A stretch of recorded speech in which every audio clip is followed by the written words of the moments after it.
Chapter 1. The air in the obsidian depths of the royal dungeon didn't taste like oxygen, it tasted like ozone, dried blood, and the suffocating weight of heavy silver. I pressed my back against the damp stone corridor, my breathing shallow, counting the seconds between the heavy thuds of the palace guard's boots fading into the distance. 5, 4, 3, silence. I slipped around the corner, a shadow among shadows. As an elite assassin of the human resistance, I had spent my entire life preparing to kill monsters. But I had never been this close to the heart of the beast. At the end of the corridor stood the vault. The door was solid ironwood, reinforced with glowing runes meant to keep something incredibly powerful locked inside. Or rather, to keep a nightmare from breaking out. I drew my twin daggers. They weren't standard steel, the blades were forged from pure, refined silver, etched with anti-magic runes that had cost my faction a fortune on the black market. One slice to the throat of a dragon shifter, and the silver would paralyze their inner beast, a second plunge to the heart, and the monster dies. My fingers didn't tremble as I picked the heavy runic lock. A sharp click echoed through the dark. The heavy door groaned open just an inch, spilling a wave of thick, suffocating heat into the freezing corridor. And with the heat came a scent that made my instincts scream run.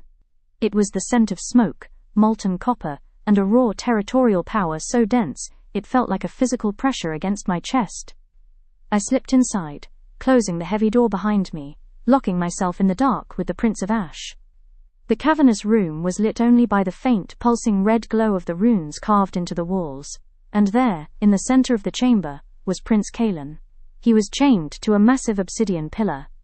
Heavy silver cuffs bound his wrists, pulling his arms taut, while thick chains wrapped around his broad torso, pinning him to the stone. He wore no shirt, and beneath the crisscrossing scars of ancient battles, his muscles were coiled like tightly wound springs. Dark midnight black scales were beginning to erupt across his shoulders and jawline, the terrifying sign of a dragon shifter losing his human mind to the feral madness. His head was bowed, long dark hair shadowing his face. He spoke into the shadows, his voice a low, deep, guttural growl that vibrated straight through the soles of my boots and settled into the marrow of my bones. It didn't sound like a prince, it sounded like groundstone and smoke, telling me he knew a little thief was here. I didn't answer. Assassins don't parley. I moved with silent, lethal grace, closing the distance between us. 5 feet. 3 feet. I raised my right dagger, the silver blade gleaming faintly in the red runic light, aiming precisely for the soft vulnerability of his throat. Suddenly, Kaelen's head snapped up. I frozen. His eyes weren't human, they were completely molten gold, glowing with a terrifying feral brilliance in the dark. The pupils were vertical slits, locked entirely onto me. Before I could bring the blade down, Kaelen lunged forward. The silver chains screamed as they yanked him back, stopping him mere inches from my face. The sheer force of his movement sent a blast of scorching heat over my skin. He rasped, his chest heaving as he fought the chains, asking if his uncle had sent a human girl to do a warrior's job, mockingly demanding if I truly thought a sliver of silver could stop a god. I told him it had stopped his father, my voice cutting through the heat like ice. I didn't hesitate. I stepped into his guard, bypassing his snapping jaw, and pressed the freezing edge of my silver dagger directly against the pulsing vein of his throat. The moment the silver touched his skin, a hiss of burning flesh echoed through the room. Kaelen stiffened, a low groan of agony ripping from his chest as the anti-magic runes flared to life. But then, something impossible happened. The silver didn't paralyze him.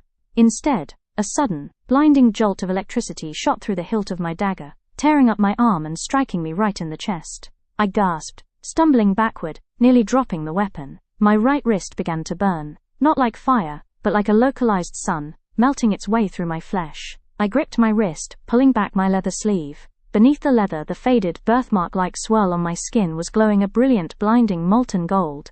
I looked up, breathless, my heart hammering against my ribs. Kaelen was staring at me, his molten gold eyes wide, the feral, chaotic madness in them suddenly shattering into absolute crystal-clear clarity. The black scales on his jaw began to recede, melting back into smooth, pale skin.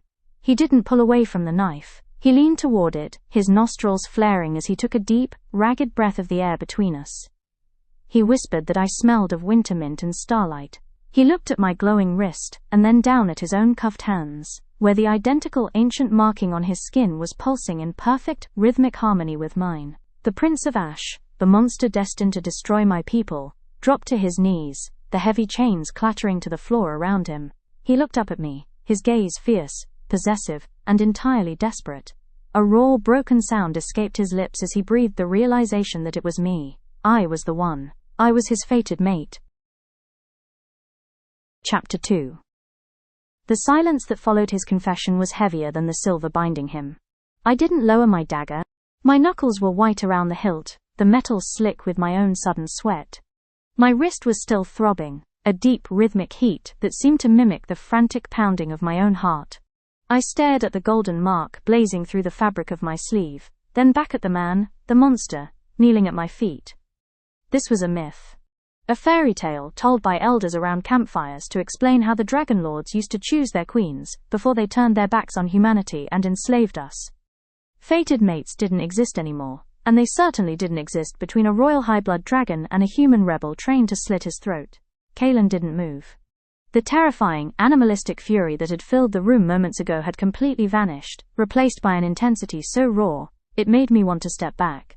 His molten gold eyes scanned my face, tracing every line, every curve, as if he were a drowning man memorizing the shore. He told me to stop fighting it, his voice rough, stripped of its previous malice. He whispered that the bond was trying to heal the fracture in his mind, begging me not to pull away. I braced myself, fighting the intoxicating warmth creeping up my arm. I told him he was insane, that the madness had finally taken him. I reminded him that I was an assassin, and he was the target. With a slow, deliberate movement, Kaelen leaned his forehead directly against the cold tip of my silver blade. A fresh hiss of burning skin filled the air, but he didn't even flinch.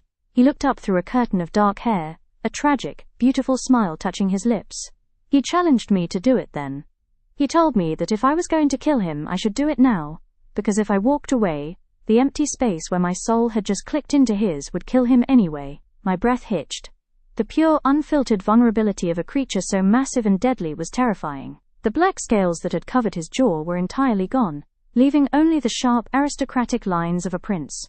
The poison in his system was still there. I could see the dark, unnatural veins pulsing near his collarbone, but my proximity was acting like an anchor, dragging him back from the abyss of his own mind. Before I could make a choice, a sharp, metallic clang echoed from the corridor outside. The heavy footsteps of the royal guards were returning, accompanied by a sharper, more authoritative click of boots. The uncle. He was coming to check on his work, or worse, to finish it. Kaelen's head snapped toward the heavy ironwood door, his nostrils flaring. The brief peace in his eyes instantly fractured, replaced by a sudden protective panic. He looked back at me, his muscles tensing against the chains. He told me I had to leave, urgently warning me that his uncle's guards would not just kill me, they would tear me apart to find out why the dragon's madness had slowed down. I looked at the door, then down at the prince. If I left, he would die, the uncle would take the throne, and my people would be slaughtered in the upcoming war. If I stayed and killed him, the result was the same. But looking at the golden light pulsing on my wrist, mirroring the light on his, a third, reckless option began to form in my mind. I didn't run for the exit. Instead, I sheathed one dagger and reached into my standard-issue toolkit, pulling out the heavy, enchanted lockpicks I had used to enter the vault. Kaelen stared at me, his eyes wide with disbelief as I dropped to one knee right in front of him, sliding the metal pick into the keyhole of his heavy silver handcuffs. He asked me what I was doing, his voice a breathless whisper. I didn't look up from the lock, my fingers working furiously against the ancient mechanisms. I told him that I came here to save my people from a war, and if the only way to do that was to steal a half-mad dragon prince out from under the nose of a traitor, then he better prepare to run. A heavy thud rattled the ironwood door. The keys were turning from the outside. With a final, desperate twist of my wrist, the first silver cuff snapped open. Chapter 3. The heavy ironwood door groaned, the massive runic locks grinding open as the outside world forced its way into the vault. Time didn't just slow down, it shattered. I didn't wait for the guards to cross the threshold. My fingers flew to the second silver cuff, binding Kaelen's left wrist. The metal was burning hot against my fingertips, reacting to the proximity of the fated mark on my skin. I jammed the enchanted pick into the keyhole, twisting it with a vicious, desperate force. Behind us, the door slammed open against the stone wall. A booming, arrogant voice cut through the damp heat of the chamber, demanding to know why the inner ward smells of human filth. It was Duke Malachor, the prince's uncle. He stepped into the light of the pulsing red runes, flanked by 4 heavily armored elite guards, their halberds gleaming with cruel, jagged edges. Malachor froze, his eyes narrowing as they swept over the scene. The picked lock, the human assassin, and his nephew half freed from his bonds. A dark, ugly sneer twisted the Duke's face as he realized someone had interfered with his flawless, slow poisoning plot. He wasted no time, commanding his men to kill the girl and secure the beast. With a definitive snap, the second silver cuff released. Kaelen didn't hesitate. Even with the thick chains still wrapped around his broad chest, the moment his hands were free, his raw, terrifying power unleashed, he lunged sideways, grabbing the heavy iron links of his loose cuffs and swinging them like a whip. The solid silver struck the lead guard squarely in the chest, the impact sounding like a crack of thunder as the man was thrown backward into the stone wall, his armor denting inward, but the effort took a visible toll. The movement forced the dark poison in Kaelen's bloodline to flare up again. He stumbled, a ragged, agonized gasp escaping his throat as the dark, midnight black scales began to aggressively ripple across his chest and neck. His eyes bled from clear gold back into a chaotic feral black. The 3 remaining guards advanced, raising their weapons, capitalizing on his sudden weakness. I stepped into the gap. I wasn't a frontline warrior, but I was fast, and I was lethal. I dived beneath the swing of the first halberd, the wind of the blade whistling past my ear. As I came up, I drove my silver dagger straight into the unarmored joint, beneath the guard's shoulder. He roared in pain, his arm going instantly numb as the anti-magic runes on my blade short-circuited his system. I spun, parrying a second strike with my remaining dagger, but the sheer force of the dragon shifter's strength sent a jarring shockwave up my arm. I was losing ground, and fast. Suddenly, a massive, burning hand gripped the back of my leather tunic, violently yanking me backward out of harm's way. Kaelen had torn the remaining chains completely free from the obsidian pillar through sheer, desperate willpower. His breathing was heavy, a literal cloud of white smoke escaping his lips as his chest heaved. The madness was screaming in his mind, demanding blood, but as he looked down at me, the golden light of the fated bond flashed in his eyes once more, fighting back the darkness just enough to keep him sane.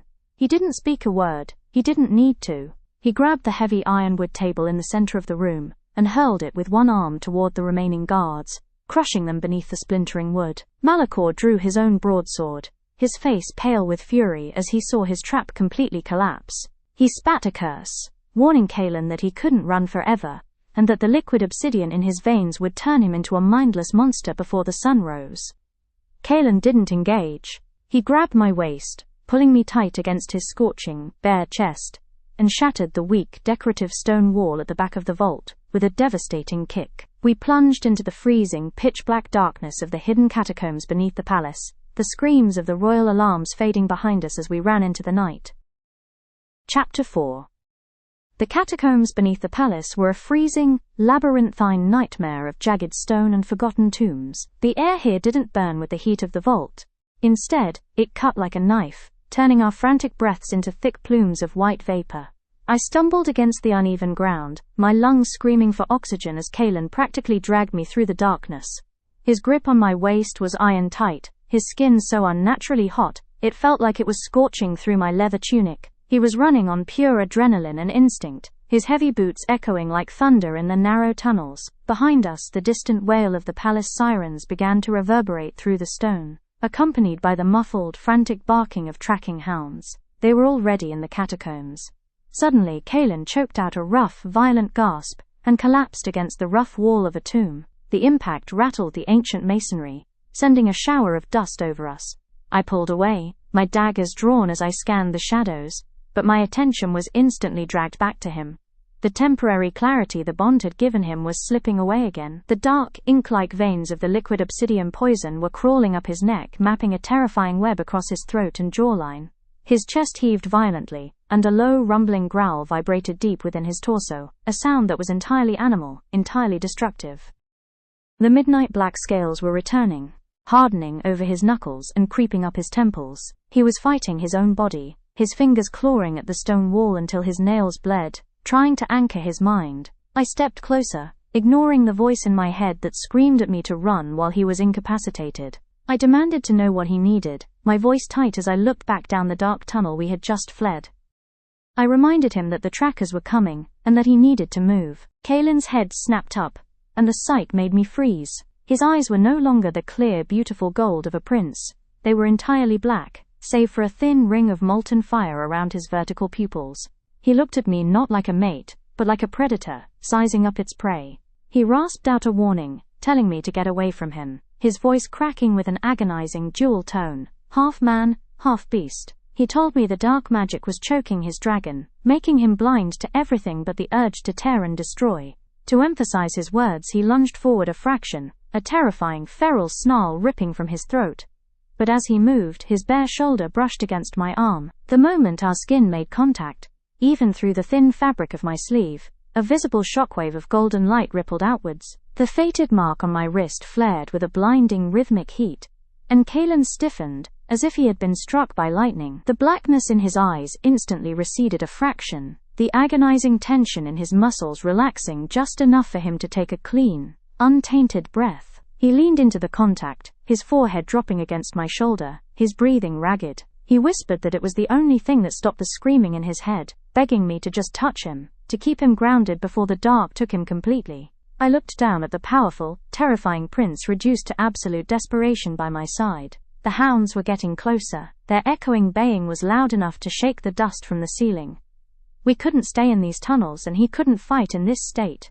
I wrapped my fingers firmly around his burning wrist, locking our hands together. The golden light flared between our palms, a warm, pulsing current that seemed to stitch his fractured mind back together in real time. I pulled his massive arm over my shoulder, taking a portion of his heavy weight, and told him we were getting out of here. I pointed toward a faint, pale light at the far end of the catacomb line, the exit leading out into the frozen, snowy peaks of the northern mountains. Chapter 5.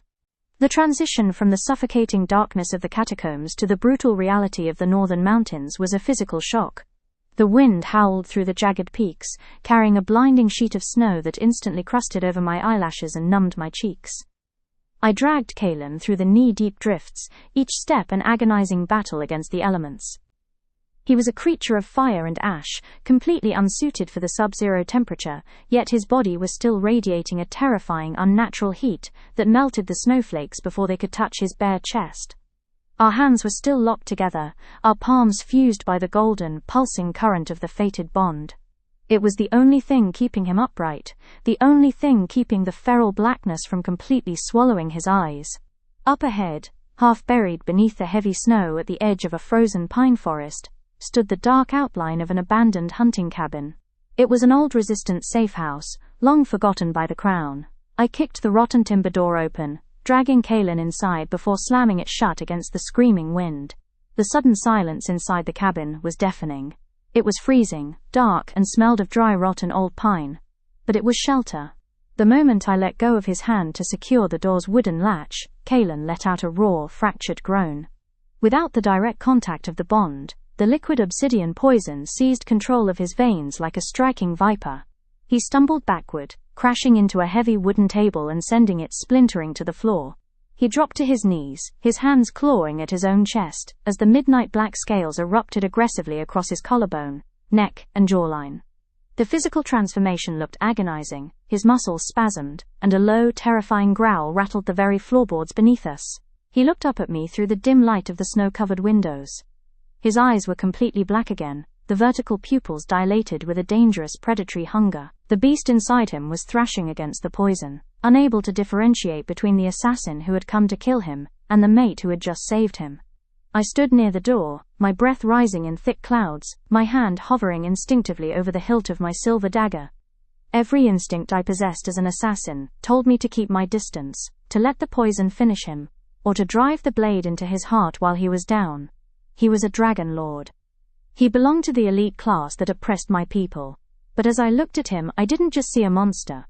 I saw the desperate, noble prince who had used his final ounce of sanity to protect me in the vault. I saw the golden light of the fated bond pulsing weakly beneath his darkening skin, crying out for a connection. I swallowed the lump of fear in my throat and let go of my weapon. I stepped forward, crossing the dusty room with deliberate, slow steps.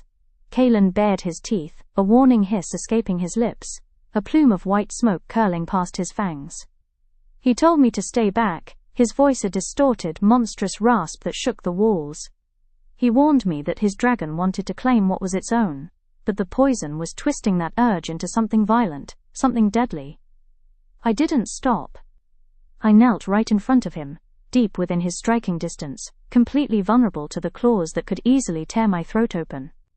I reached out and placed both of my hands firmly against his burning, scale-covered cheeks. The reaction was instantaneous. A brilliant, blinding wave of golden light erupted from our contact, illuminating the dark cabin with a warm, ethereal glow. Kaelen gasped, his entire body going rigid as the fated bond slammed into his system like a physical force. The chaotic blackness in his eyes shattered, the molten gold rushing back to the surface with a breathtaking clarity. The aggressive growth of the black scales halted, slowly receding back into his skin. He let out a long, shuddering breath, his massive frame trembling as he collapsed forward, burying his face into the crook of my neck. His large hands came up to grip my waist, pulling me so close against his chest that I could feel the frantic, heavy thud of his heart. He whispered against my skin, his voice suddenly smooth, broken, and deeply intimate. He told me that the dark was so loud, but my touch was the only thing that made it quiet. I sat there in the freezing, dark cabin, my arms wrapped around the enemy prince, realizing with a sinking heart that I was no longer just an assassin. I was an anchor to a monster, and if I let go, we would both be destroyed. Chapter 6. The storm outside raged on, shielding our hidden sanctuary from the rest of the world, but the real tempest was inside the cabin. Hours passed in a blurred, exhausting haze of forced proximity.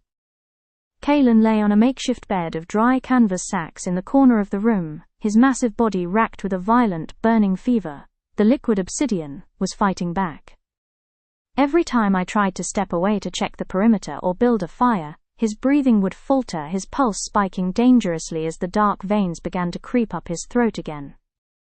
To keep him alive, I was forced to stay at his side, trapped in an embrace that felt both like a lifeline and a cage.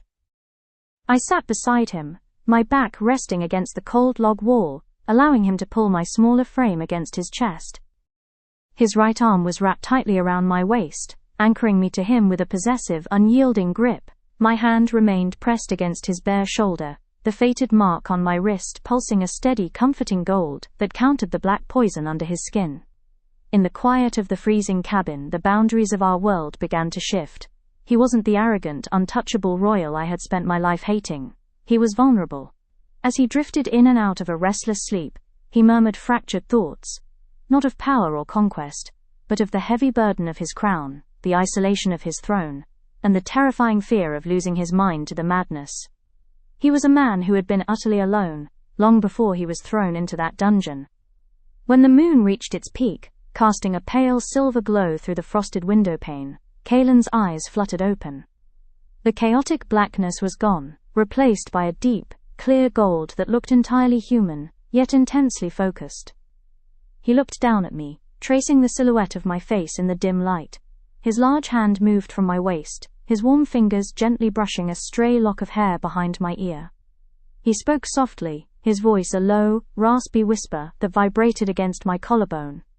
He asked me my name, noting that it felt wrong to owe his life to a shadow. I hesitated, the training of an assassin reminding me never to give an enemy leverage. But as the golden current of the bond hummed between our bodies, the lie died in my throat. I told him my name was Vanya. He repeated it, the words sliding off his tongue like a sacred vow. He told me it was a beautiful name for an executioner. He looked down at the silver dagger resting in the sheath at my thigh, a bittersweet smile touching his lips. He remarked that it was a cruel twist of the gods to make his fated mate the very person sent to end his life. I looked up into his golden gaze, my heart hammering a frantic rhythm against my ribs. I confessed that I had intended to kill him, that my people believed his death would prevent a slaughter. Kaelen's expression softened, a deep, sorrowful understanding filling his eyes. He told me that my people were right to fear the crown, but killing him wouldn't stop the war. He explained that his uncle Malachor was the one orchestrating the conflict to consolidate power. He confessed that the poison in his blood was Malakor's final piece of the puzzle, a way to turn the crown prince into a mindless beast, justify his execution, and seize the throne. He tightened his grip on my waist, pulling me a fraction closer, his breath warm against my forehead. He looked at me with an intensity that made it hard to breathe, promising me that, if I helped him survive the night, he would dismantle his uncle's regime and ensure the safety of my people. He wasn't asking as a king demanding compliance, he was begging as a partner, risking everything on the hope that I would choose him. Before I could answer, a sudden sharp sound cut through the howling wind outside. It wasn't the settling of the cabin walls or the snapping of frozen branches. It was the distinct metallic click of a crossbow being loaded, followed by the crunch of heavy boots in the packed snow right outside the door. The trackers had found us. Chapter 7. The fragile piece of the cabin shattered in an instant. Kaelen's eyes flared a brilliant, warning gold, his body going completely rigid beneath me. The low, protective growl that rumbled from his chest was deep enough to make the floorboards vibrate. He moved with a sudden, fluid speed that belied his fever, shifting his massive frame to place himself entirely between me and the reinforced wooden door. Outside, the crunch of snow grew heavier, accompanied by the low, eager panting of royal tracking hounds. A heavy, iron-shod boot slammed against the cabin door. The old timber groaned, the wooden latch splintering but holding by a mere thread. A harsh voice barked through the howling wind, ordering the men to surround the perimeter and shoot to kill if the beast resisted. Malakor's elite hunters had arrived. I didn't panic. The familiar cold clarity of my assassin training took over. I slipped out from behind Kaelen, drawing my twin silver daggers in a seamless, silent motion. A second kick tore the door completely off its hinges. 2 armored trackers lunged into the cabin, their crossbows raised and aimed directly at Kaelen's chest. Before they could loose the iron bolts, Kaelen moved. He unleashed a devastating backhand swing, the sheer force of his dragon-strengthened arm catching the first tracker in the helmet. The man was launched backward through the open doorway, plowing into the snowdrift outside. But the sudden explosion of physical effort exacted a brutal price. The liquid obsidian poison seized on Kaelen's elevated heart rate. He gasped, a sound of pure agony ripping from his throat as he dropped to one knee. The midnight black scales erupted with terrifying speed, rapidly covering his neck and creeping up his jawline like a dark armor. His eyes bled instantly from gold to a chaotic, predatory black. The madness was clawing its way back to the surface, blinding his senses. The second tracker capitalized on his collapse, dropping his crossbow and drawing a heavy, serrated broadsword, aiming a lethal downward strike at Kaelen's exposed shoulder. I dived across the splintered remains of the table. I intercepted the blow, parrying the heavy broadsword with my left dagger, the screech of metal on metal echoing off the rafters. Using the tracker's own momentum against him, I spun into his guard and drove my right silver blade deep into the gap beneath his breastplate. The anti-magic runes on my dagger flared, paralyzing his muscles, and he collapsed to the floor with a heavy thud. More shouting echoed from the blizzard outside. 3 more guards were advancing through the doorway, their shields locked. Kaelen was losing the fight against his own mind. He let out a deafening, monstrous roar that shook the snow loose from the roof. He rose to his feet, but his movements were erratic, wild and entirely feral. He swung his claws blindly, nearly catching my shoulder as he thrashed against invisible demons. He couldn't distinguish friend from foe anymore. The poison was turning him into the very monster his uncle wanted him to be. I knew I couldn't fight off the remaining guards while dodging a rampaging dragon prince. I made a reckless choice. I dropped my daggers, stepped directly into Kaelen's chaotic path, and threw my arms around his neck. The remaining guards paused in the doorway, stunned by the suicidal move. Kaelen's massive hands came up, his claws hovering mere inches from my spine, ready to crush me.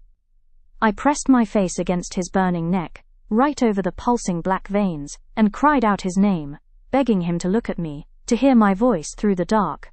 The fated bond responded to my absolute surrender. A blinding, explosive wave of molten gold light erupted from our contact, tearing through the dim cabin and casting long, dancing shadows against the snow outside. The raw magic of the bond hit Kaelen's system like a physical shockwave. The blackness in his eyes shattered, the gold rushing back with a violent, desperate clarity as he gasped for air, his consciousness snapping back to the surface. He looked at the guards advancing over the threshold, then down at me, his hand locking around my waist. His voice was a deep, authoritative rumble that brooked no argument. He told me that time had run out, and that we couldn't hide in the mountains anymore. He stated that we had to take the fight to the heart of the kingdom, tonight.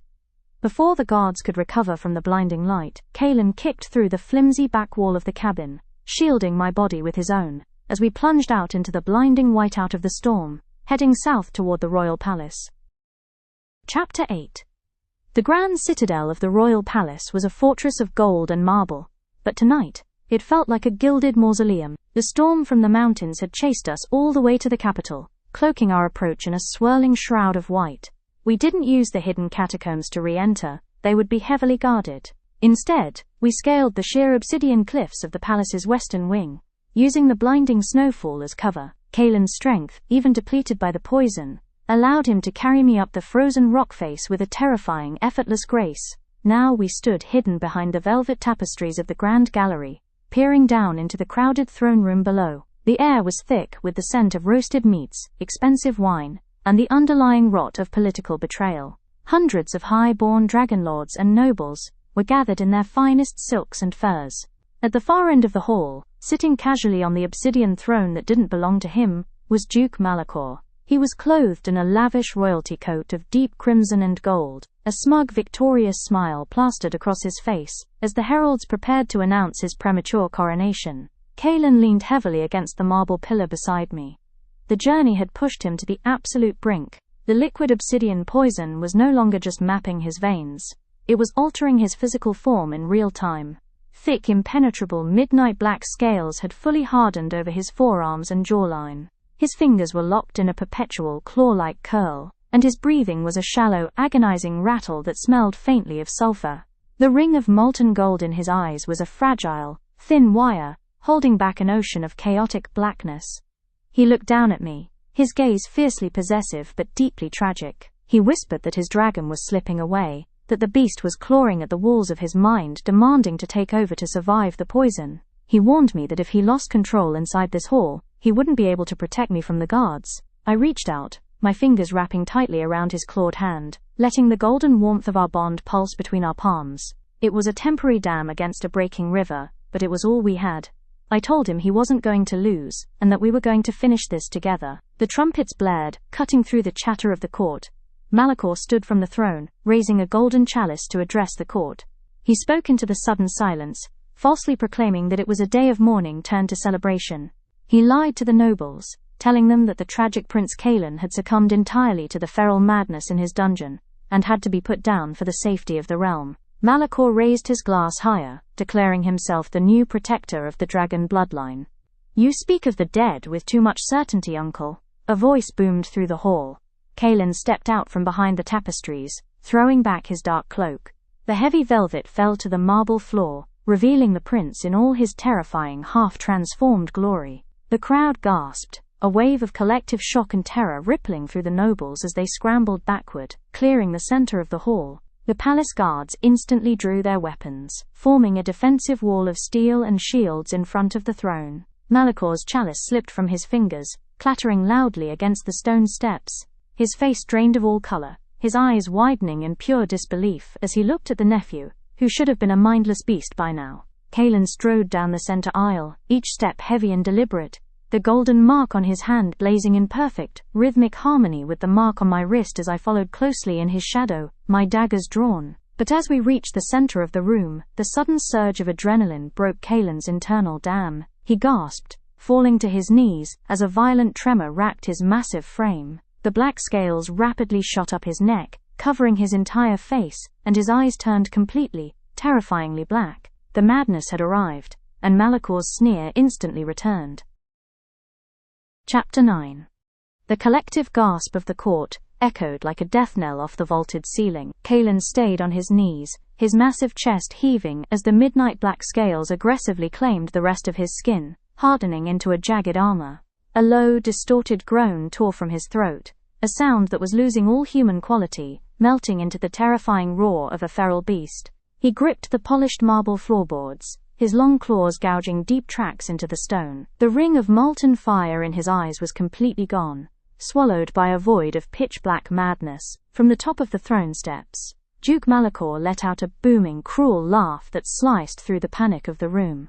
He gestured wildly to his nephew, shouting to the assembly of nobles to look upon their prince. He mocked Kaelen, calling him a rabid animal that had broken its chains, declaring that he was the monster he had warned them about. Malachor drew a wicked glowing broadsword from his hip, a weapon laced with anti-magic runes, and began his slow descent down the marble stairs. 4 elite guards rushed forward to impale the vulnerable prince while he was down. I didn't think. I moved on, pure instinct, throwing myself into the path of the advancing guards. I parried the first spear with a vicious upward slash of my silver dagger, spinning past the haft to slit the guard's throat. I dived low beneath a second blade, driving my remaining dagger deep into the unarmored back of the second guard's knee. They were stronger, but I was smaller, faster, and fueled by a desperation that defied gravity. But I couldn't hold off an entire army alone. A heavy shield caught me squarely in the shoulder, launching me backward across the slick marble floor. My daggers clattered out of my hands, sliding away into the crowd. Malachor stepped over his fallen guards, standing over Kaelen, with his broadsword raised for an executioner's strike. From the pocket of his crimson royalty coat, the Duke pulled a small, glowing glass vial, filled with a shimmering, iridescent fluid. The pure, concentrated antidote to the liquid obsidian. Malachor sneered down at his thrashing nephew, whispering that he had kept the cure just in case he needed to play the savior. With a sickening grin, he dropped the vial onto the stone steps right in front of Kaelen's face. The glass shattered, the precious antidote spilling out and hissing into useless vapor against the cold marble. Malachor laughed, telling Kaelen that there was no saving him now. Kaelen let out a deafening, monstrous roar, his body arching in agony as the madness fully took his mind. He raised a clawed hand, but he didn't aim it at Malachor. In his blind, poisoned frenzy, his pitch-black eyes locked onto me as I scrambled to my feet. He didn't recognize me. The beast was entirely blind, preparing to pounce and tear me apart. I knew this was the end of the line. There was no antidote left in the world. The only thing left was the bond. Instead of backing away from the feral prince, I sprinted straight toward him. Malachor swung his broadsword to intercept me, but I slid beneath the blade, ignoring the sting of the steel catching my shoulder. I threw myself directly into Kaelen's path, grabbing his massive, scale-covered jaw with both of my hands. The crowd screamed, expecting to see the human girl torn to shreds. I looked straight into the void of his black eyes, my heart hammering a frantic rhythm against my ribs. I pulled his face down to mine, crying out his name, telling him that I was here and that I wasn't leaving him.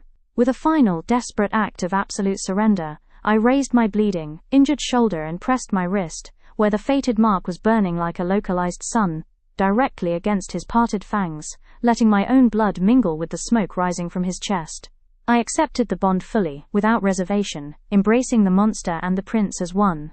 The reaction didn't just illuminate the room, it shattered it. A cataclysmic explosion of blinding molten gold light erupted from our contact. A shockwave of raw, ancient magic that tore through the throne room, shattering the stained glass windows and throwing Malachor and the remaining guards backward into the walls.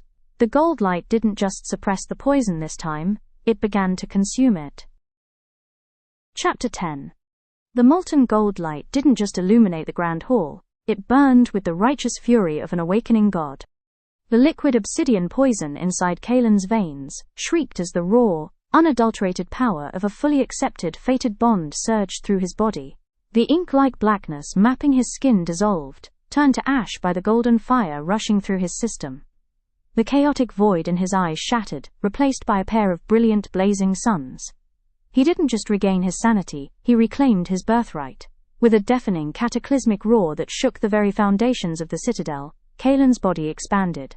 The hardened midnight scales on his skin transformed, turning into a breathtaking, iridescent gold that reflected the light like polished shields. The marble floorboards disintegrated beneath his massive weight, as his human form gave way to the ancient, majestic beast within. Within seconds, a massive eclipse dragon stood in the center of the ruined throne room, his wingspan shattering the heavy crystal chandeliers overhead.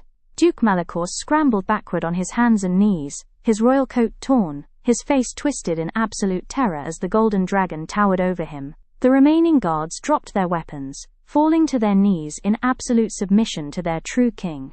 Malachor choked out a desperate plea, begging for mercy, raising his hands to shield himself from the blinding heat radiating from the beast. Kaelen didn't grant it. With a single dismissive sweep of his massive clawed forearm, he struck the traitorous Duke. Malachor was launched across the hall, crashing violently through the heavy ironwood doors and tumbling into the dark courtyard below, stripped of his stolen power forever. The silence that followed was heavy, broken only by the settling of dust and the ragged, deep breaths of the dragon. Slowly, the golden fire began to recede, the massive wings folded inward, and the iridescent scales melted back into smooth, pale skin. Kaelen stood in the center of the ruined hall in his human form, breathless, his dark hair falling across his face. The aristocratic lines of his jaw were sharp and clear, completely free of the poison's taint. He didn't look at the cowering nobles. He didn't look at the vacant obsidian throne. His golden eyes locked entirely onto me. He strode across the shattered marble, his steps light but commanding, closing the distance between us until he stood mere inches away. He reached down, his large, warm hand gently cupping my cheek, his fingers trembling slightly as he wiped a smudge of ash from my jaw. The fated mark on his wrist was humming in perfect, quiet harmony against mine.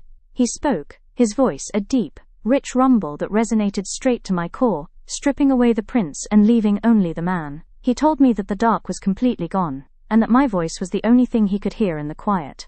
He looked around the ruined room, then back into my eyes, promising me that the war his uncle wanted was dead. He vowed that from this day forward, humanity and dragonkind would stand as equals, because a human assassin had just saved the crown. I leaned into his touch, the cold fear of my old life finally melting away in the warmth of his gaze. I told him that I hadn't come to save a crown, I had come to save him. Kaelen smiled, a breathtaking, brilliant expression, and turned to face the assembly of nobles. He gripped my hand, lifting our locked fingers, and our twin, blazing golden marks, high for the entire court to see. The guards and nobles threw themselves to the floor, their voices rising in a unified, deafening cheer that echoed out into the snowy night. The Prince of Ash was gone. The Dragon King had risen, and by his side stood the human executioner who had become his queen. His shadows have cleared, the true king has reclaimed his throne, and a bond forged in blood and fire has rewritten the destiny of the realm. But while Kaelen and Vanya's story has reached its epic conclusion, the magic doesn't have to end here. If you fell in love with this journey, if the pulse of the fated bond kept you listening late into the night, please take a moment to hit that like button, and subscribe to the channel. Leaving a comment below with your favorite moment or chapter helps our story reach more fantasy lovers just like you. Turn on the notification bell so you never miss our next immersive paranormal romance adventure. Until the next story calls, stay safe in the dark.